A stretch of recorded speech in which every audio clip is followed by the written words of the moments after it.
ठीक है तो आज हम लोग बात करेंगे मेम्ब्रेन ओवर टॉन्सिल्स के बारे में।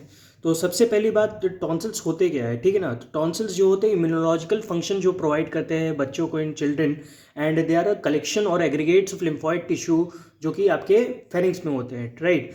तो बेसिकली चार तरह के टॉन्सिल्स होते हैं, ठीक है ना, जो कि एडिनॉइड्स होते हैं, फिर आपका आता है ट्यूबल, फिर पैलेटाइन, फिर आता है आपका लिंगुअल टॉन्सिल्स, राइट। तो आज हम लोग मेम्ब्रेन जो होता है टॉन्सिल्स के ऊपर, जो हम लोग बात करने वाले मेम्ब्रेन ओवर टॉन्सिल्स, ये पैलाटाइन टॉन्सिल्स के ऊपर बेसिकली लोकेटेड होता है, राइट। तो हम लोग बेसिकली जितने भी हम लोग मतलब कि हमने अपने फर्स्ट ईयर से लेके अभी तक जितना भी एनटी हमने पढ़ा है, तो हमने बेसिकली एनाटमी की जो डायग्राम्स हमने देखे वो पैलाटाइन टॉन्सिल्स के हैं, राइट।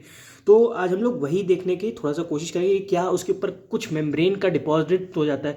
जैसे उस अगर पैलेटाइन टॉन्सिल के ऊपर कोई मेम्ब्रेन का फॉर्मेशन हो जाए तो उसी को हम लोग क्या कहेंगे, मेम्ब्रेन ओवर टॉन्सिल्स। और ऐसी कुछ कंडीशंस होती हैं जहाँ सच में वहाँ पे कुछ मेम्ब्रेन बन जाते हैं, ठीक है ना। तो आज हम लोग वही समझने की कोशिश करेंगे, राइट। तो आपके एग्जाम का शॉर्ट नोट है तो केवल इतना आता है, ठीक है, differential diagnosis of membrane over tonsils, ये आपसे वाइवा में भी पूछा जा सकता है। तो शॉर्ट नोट आएगा तो आप खाली उसका नाम लिख के तो भाग नहीं सकते, तो आपको थोड़ा तो और लिखना पड़ेगा, राइट। तो ये थोड़ा उसका जितना भी चीज़ें हैं, जितना मैं आज पढ़ाऊंगा तो उसका थोड़ा सा एक्सटेंशन है, राइट। तो मैरो में अगर जितने लोग बच्चे मैरो फॉलो किए होंगे, राइट, क्योंकि उनकी टीचर जो है मनीषा सिंह बुद्धेराज है, she is the one of the best faculty which is present in the market, right. और मैंने भी उनसे पढ़ा है, तो उनका मेमोनिक थोड़ा सा अलग है, मेरा थोड़ा सा अलग है, राइट। तो उनका मेमोनिक अगर आप लोग फॉलो करना चाहते हो, मैं उनका भी मेमोनिक मेम्ब्रेन ओवर टॉन्सिल्स का भी लिखूंगा और अपना भी लिख दूंगा, जो आपको अच्छा लगे वो आप फॉलो कर सकते हो, राइट। तो सबसे पहली बात इंट्रोडक्शन से स्टार्ट करते हैं। The palatine tonsils are two lymphatic tissue masses, ठीक है ना। तो पैलाटाइन टॉन्सिल्स दो होते हैं, एडिनॉइड जो होते हैं सिंगल होता है, सिंगल और मिड लाइन में प्रेजेंट होता है, राइट। एडिनॉइड्स क्या होते हैं, सिंगल होते हैं, मिड लाइन में प्रेजेंट होते हैं, they are present in the nasopharynx area, right. तो there is one located on each side. और जो अरे एडेनॉइड्स की बात होगी तो ट्यूबल्स क्या आएंगे, ट्यूबल भी जो होते हैं दो होते हैं, they are two in number, right. और जो आपके ये पैलेटाइन है जिसकी आज मैं बात करूंगा, they are two in number, मतलब कि दोनों दो जगह है, ठीक है ना। तो इसीलिए इसी कारण से हम लोग समझते हैं कि जब हम लोग एडनॉइड्स की बात करते हैं तो अगर वो इनलार्ज हो जाता है तो बाइलेटरल नेजल ऑब्स्ट्रक्शन होता है, राइट। तो बाइलेटरल अगर नेजल ऑब्स्ट्रक्शन हुआ तो क्या हो सकता है, मतलब कि दिक्कत खाने में, ठीक है ना। तो बहुत सी चीज़ें जो होती हैं केवल एडिनॉइड्स के कारण होती हैं, ठीक है ना। और इसके अलावा एडनॉइड फेशीज जो आपने पढ़ा होगा, डिस्फेजिया, ये सब वगैरह हो जाता है, तो ये सब किसके कारण होता है, एडनॉइड्स के कारण ही होता है, ठीक है ना। तो हाई आर्च पैलेट हो जाते हैं, लॉस ऑफ नेजो लेवल क्रीज हो जाती है, जो कि आपने अगर पढ़ा है तो सुना होगा एडनॉइड फेसीज में कि डल लुक अपीयरेंस, साइनोसिस हो जाता है क्योंकि रेस्पिरेटरी में दिक्कत होता है, रेस्पिरेटरी प्रॉब्लम हो जाती है। तो इस तरीके से एडनॉइड्स की है। तो पैलेटाइन जो होती है, पैलेटाइन तो दो लिम्फेटिक टिश्यू मास, लेकिन जो केवल एक अकेला जो टॉन्सिल जो कि वन इन नंबर होता है, वो कौन सा होता है, ये कौन सा होता है आपका, ये आपका होता है एडिनॉइड, राइट। तो आज पैलेटाइन जो होते हैं दो लिम्फेटिक टिश्यू मासेस हैं, there is one located on each side of the oral pharynx, ये ओरोफेरिंग्स में होते हैं, ठीक है ना। ये वाले ओरोफेरिंग्स में होते हैं, जो कि आपके ये एडिनॉइड्स और ट्यूबल टॉन्सिल होते हैं वो नेजोफेरिंग्स में होते हैं। In the back of the throat, ये ओरोफेरिंग्स में है, ओरल फेरिंग्स में है, और ये बैक ऑफ द थ्रोट में प्रेजेंट है। Many condition can present with formation of membrane over tonsil, बहुत सारी कंडीशन जो हो सकती है मेम्ब्रेन ओवर टॉन्सिल कर सकती है। तो इसका एक डिफरेंशियल डायग्नोसिस है, ठीक है। तो सीधा हम लोग इसके डिफरेंशियल डायग्नोसिस की बात करेंगे। तो ए से आता है जो आपने मैरो में सीखा है, तो मैरो वाला पहले आपको ट्रिक बता दूं, ठीक है। ए ग्रैन्युलोसाइटोसिस, ए ग्रैन्युलोसाइटोसिस, ठीक है ना। सेकंड होता है ल्यूकेमिया, तीसरा है विंसेंट एंजाइना, चौथा है इन्फेक्शियस मोनोन्यूक्लियोसिस। कैसे डायग्नोज करते हैं, ऐसे मैं पूछ रहा हूँ, अगर मैरो आपने पढ़ी हो, अगर थोड़ा भी पढ़ा हो अपने अपना माइक्रोबायोलॉजी के बारे में, तो आपको याद होगा कि हाँ क्या हो सकता है, ठीक है ना। पॉल बर्नल टेस्ट होता है, ठीक है ना, इसके लिए याद रखना। टी से ट्रॉमा, फिर आया ए से एप्थस अल्सर, एम से आपका क्या आएगा, एम से आएगा मेम्ब्रेनस टॉन्सिल,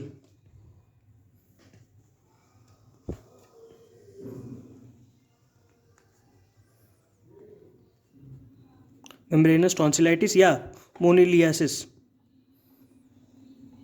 जो कि कैंडिडियासिस होता है एक तरीके से, ठीक है ना। आई से फिर क्या आएगा आपका, ठीक है ना, फिर क्या आएगा आई से infections of throat, infections of throat,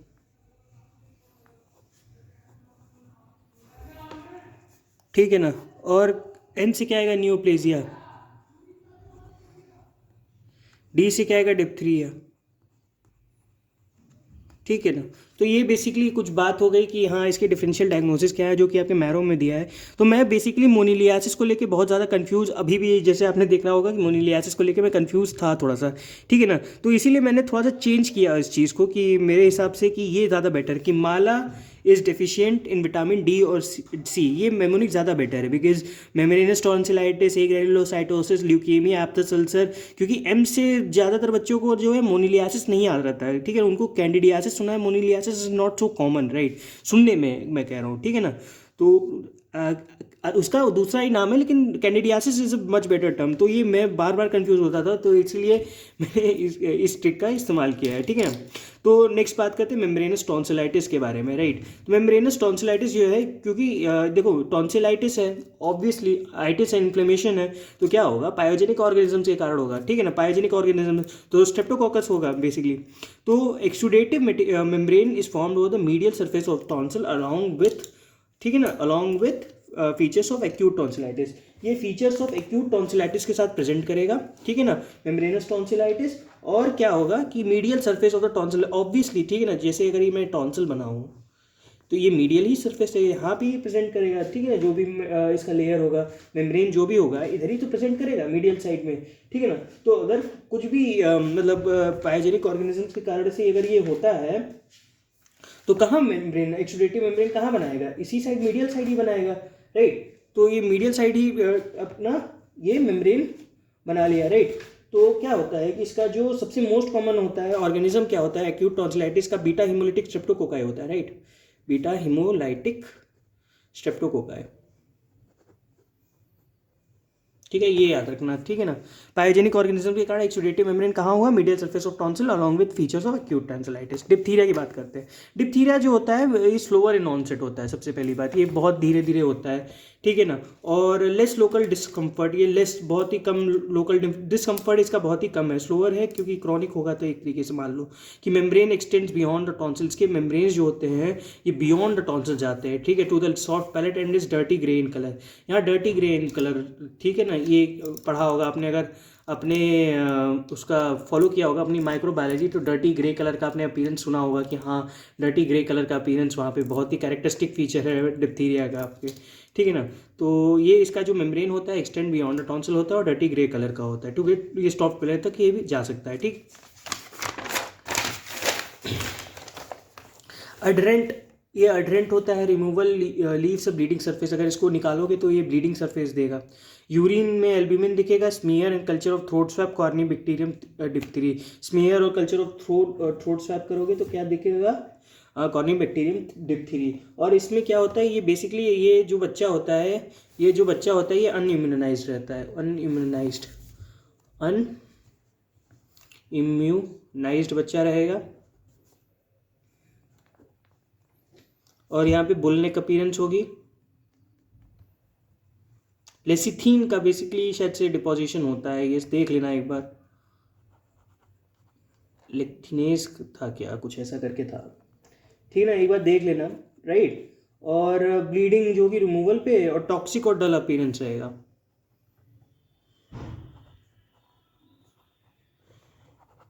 देखने में इसका, ठीक है ना। विंसेंट एंजाइना की बात करेंगे तो विंसेंट एंजाइना बेसिकली क्या है, ठीक है। तो ये क्या होता है कि इंसीडियस इन ऑनसेट होता है, मतलब छुपा हुआ, ठीक है ना, इंसीडियस इन ऑनसेट है। वहाँ पे स्लो इन ऑनसेट था डिप्थीरिया में, ठीक है ना, स्लो इन ऑनसेट था, यहाँ इंसीडियस इन ऑनसेट है। तो यहाँ पे लेस फीवर लेस डिस्कम्फर्ट, यहाँ पे भी लेस फीवर लेस डिस्कम्फर्ट होगा। Membrane can be easily removed revealing an irregular ulcer on the tonsil, यहाँ की मेम्ब्रेन जो है इजीली आप लोग रिमूव कर लोगे, राइट। और यहाँ पे क्या दिखेगा आपको, revealing an irregular ulcer on the tonsil, यहाँ पे इरेगुलर अल्सर कुछ दिखने लगेंगे आपको टॉन्सिल के ऊपर, राइट। तो membrane can be easily remove revealing a irregular ulcer on the tonsil, right. Throat swap पे फ्यूजिफॉर्म बेसिलाई एंड स्पायरोकीट्स दिखेंगे, राइट। फ्यूजिफॉर्म बेसिलाई या स्पायरोकीट्स, इसका जो ऑर्गेनिज्म होता है ये होता है Borrelia, Borrelia, BORRELIA,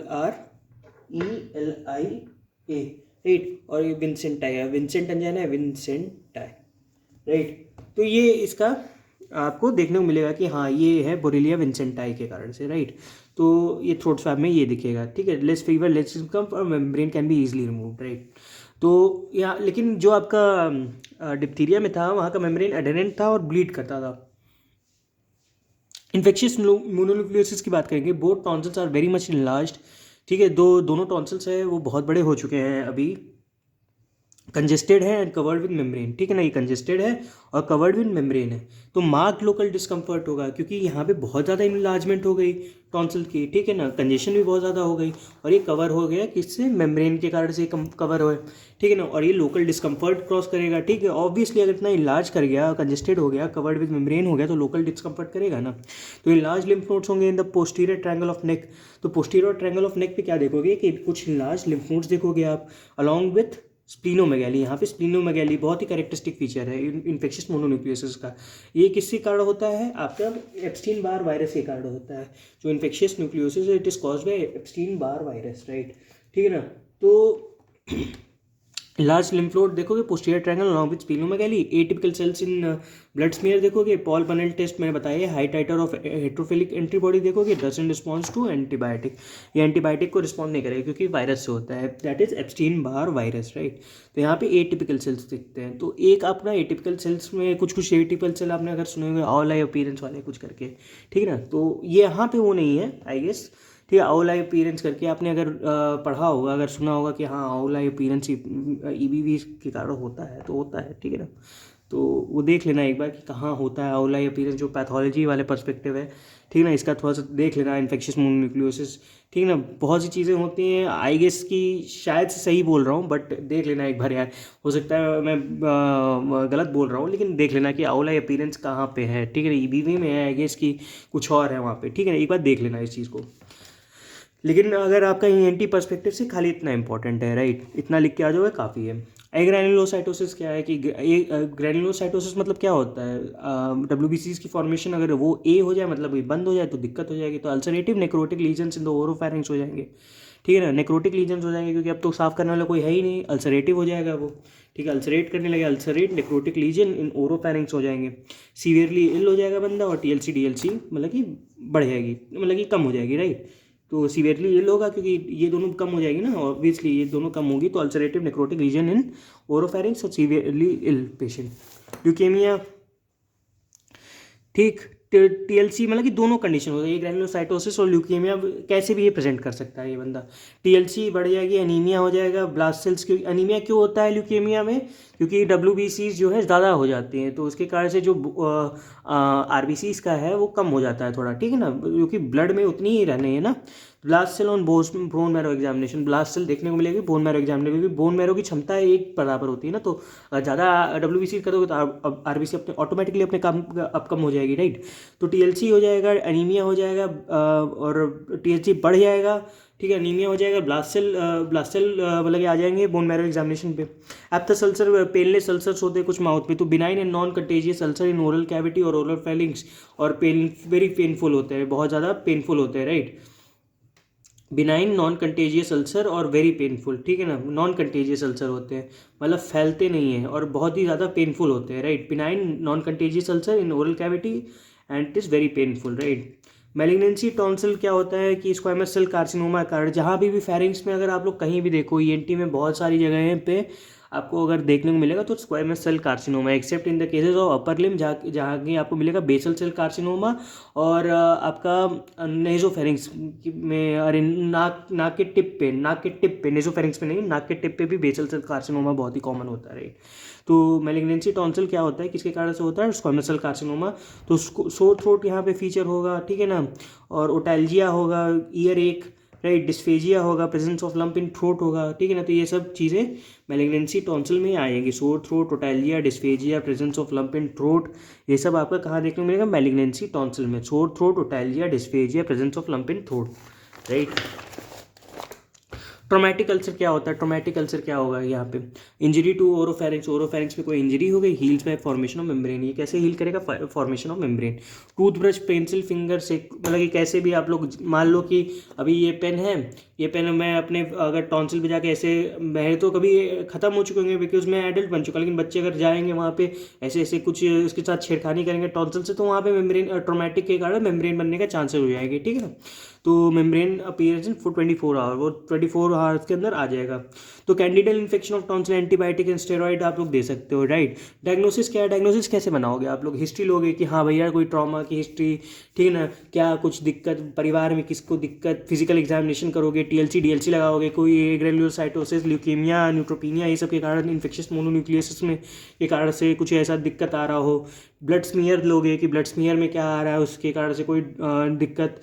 throat swab, ठीक है ना, थ्रोट स्वैब लोगे, कल्चर लोगे, ठीक है ना, तो इससे आपका membranes tonsillitis, Vincent angina, diphtheria, candidal infection आपका रूल आउट होगा कि हाँ भाई ये कैंडिडा के कारण है, या मेम्ब्रेनस टॉन्सिलाइटिस मतलब बीटा हिमोलिटिक सेप्टोकोका, या विंसेंट एंजाइना जो कि बरेलिया विंसेंटाई के कारण से होता है, या डिप्थीरिया मतलब कि कोराइनी बैक्टीरियम डिप्थीरी जिसके अंदर आपका मिलता है बुल नेक अपीयरेंस, राइट। तो टेल्यूराइट अगार भी एक होता है उसमें, ठीक है ना, और मेटाक्रोमैटिक ग्रैन्यूल्स भी मिलते हैं आपके कोराइनी बैक्टीरियम डिप्थीरी में, राइट। तो देख लेना एक बार उसको, हाँ वो ये शायद से आई गेस सही बोल रहा हूँ, ठीक है ना, अब आया फ्लो में, ठीक। बोन मैरो एस्पिरेशन करते हैं इसमें, और नीडल बायोप्सी करते हैं ताकि बोन मैरो में कोई ब्लास्ट सेल्स हमें देखने को मिले या ना मिले, ठीक है ना। बॉल बनल टेस्ट लगाते हैं, मोनोस्पॉट टेस्ट जो कि इन्फेक्शियस मोनोन्यूक्लियोसिस के केस में यूज़ करते हैं, ठीक है ना। तो और biopsy of the lesion, biopsy भी ले सकते हैं लीजन की, अगर दिक्कत ज़्यादा कर रहे हैं तो बायोप्सी हम लोग ले सकते हैं, राइट। तो आई गेस इतना काफ़ी है आपके membrane over tonsillitis, membrane over tonsil में लिखने के लिए। और उम्मीद है कि आपको ये चीज़ समझ में आई होगी, और कोई भी डाउट या कमेंट हो आप ठीक है, आप नीचे कमेंट सेक्शन में लिख सकते हो, राइट। तो और अगर आपको जो भी, अगर बीच में एक दो जगह मेरे को कन्फ्यूजन आई गेस हुआ है, तो आप लोग कमेंट सेक्शन में मेरे को टाइप करके बता सकते हो कि हाँ मैं सही बोल रहा था या गलत बोल रहा था, ठीक है ना। चलो मिलते हैं आपसे नेक्स्ट वीडियो में, तब तक के लिए बाय।